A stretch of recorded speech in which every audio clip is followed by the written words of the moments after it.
Bonsoir. Je suis arrivée hier soir de Tunis et la première chose qui m'a frappée, c'est tous ces arbres.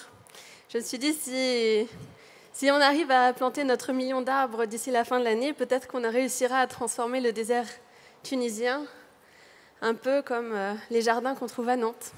C'est un rêve que je porte et que je partage avec de nombreuses personnes. Moi, en fait, je suis née en France. Mais quand j'avais 9 ans, j'ai découvert la Tunisie parce que mon père est tunisien. Et donc j'habitais à Paris et je me suis retrouvée en plein été chez mes grands-parents dans un village qui s'appelle Bir Salah. Un village tunisien classique. Il n'y avait pas l'eau, il n'y avait pas le téléphone. Les gens vivaient de manière assez traditionnelle.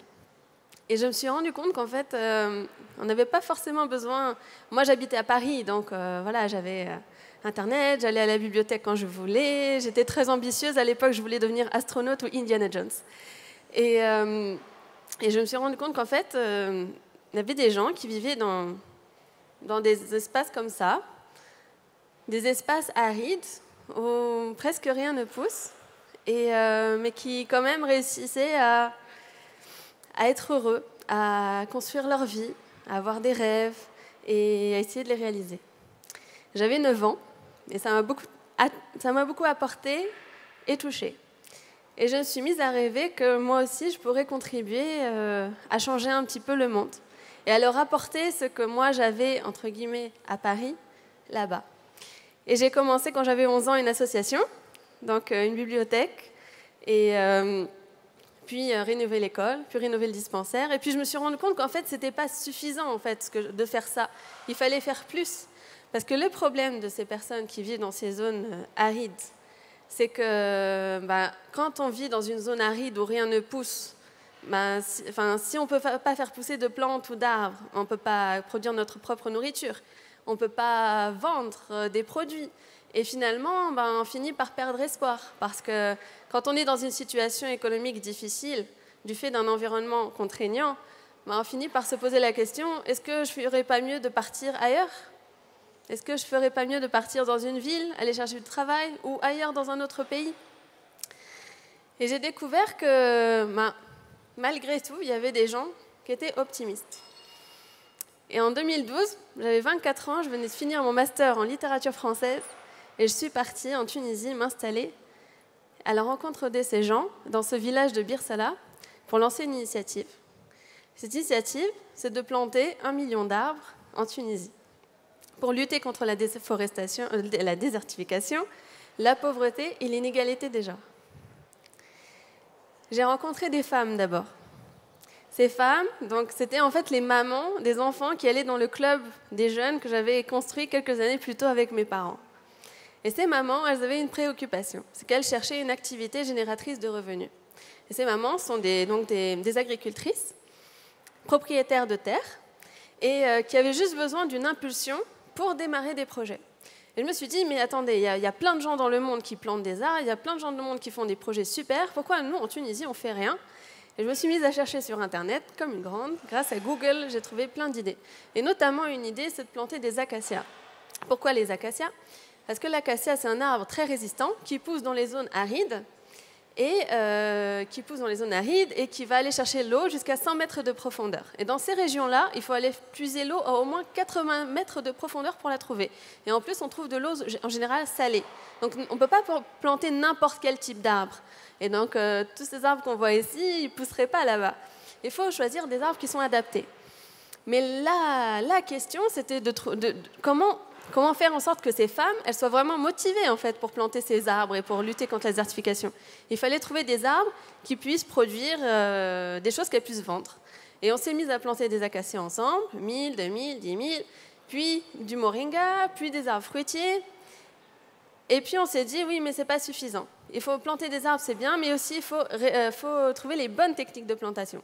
Donc on a fait venir un expert en permaculture qui s'appelle Ramis Kent, et on a organisé la première formation en permaculture en Tunisie en 2016. On a formé 40 formateurs, et chacun en disant, c'est des petites graines en fait. C'est rien d'organiser un stage de permaculture de 2 semaines de design. Mais en fait, tous ces gens-là, quand ils sont rentrés chez eux, ils se sont dit « Ah, tiens, je vais faire du compost. Ah, tiens, je vais planter des arbres adaptés. Tiens, je vais planter des espèces qui vont ensemble. » Et petit à petit, ils ont commencé à créer leur jardin-forêt. Et ce que moi, je pensais être une petite initiative, toute petite dans le village de mes grands-parents, ça s'est transformé en un mouvement national à travers la Tunisie. Et aujourd'hui, on est dans 14 régions.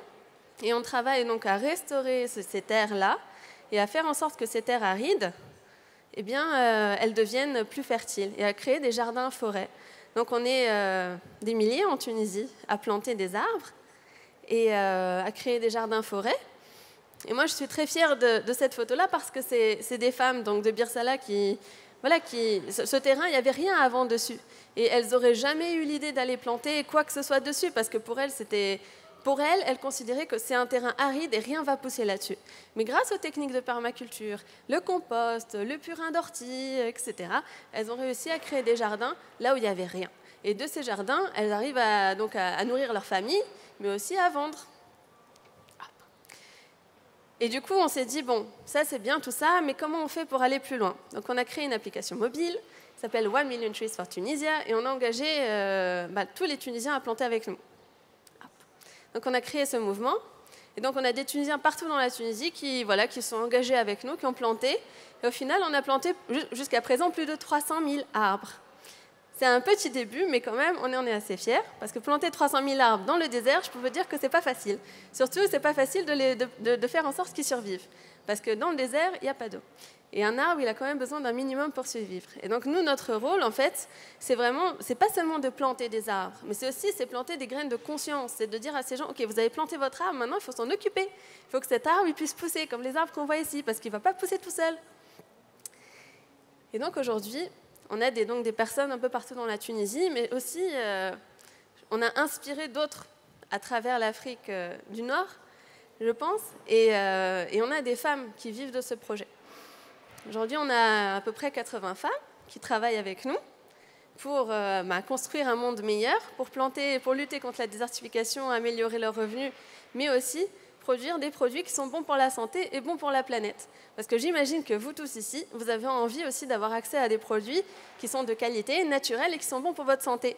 De même que ces femmes, elles ont envie de produire des produits de qualité qu'elles peuvent vendre pour gagner leur vie. Donc c'est pour ça qu'on a créé Acacias for All, c'est une entreprise sociale qui vend en fait les produits des femmes avec lesquelles on travaille. Et du coup, voilà, c'est une petite histoire, mon histoire, mais c'est une histoire que, en fait, tout le monde pourrait répliquer. Ça pourrait être la vôtre, la vôtre, la vôtre.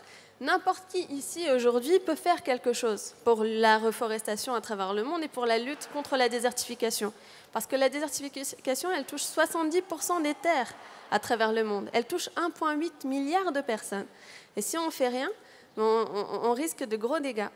Donc, je vous invite tous, dans vos villes, dans vos pays, peu importe où vous êtes, à vous engager vous aussi, comme moi je l'ai fait, comme les gens qui travaillent avec moi l'ont fait, pour planter des arbres. Parce que aujourd'hui, planter un arbre, demain, c'est de l'ombre, de la nourriture et de l'air pour tous. Merci.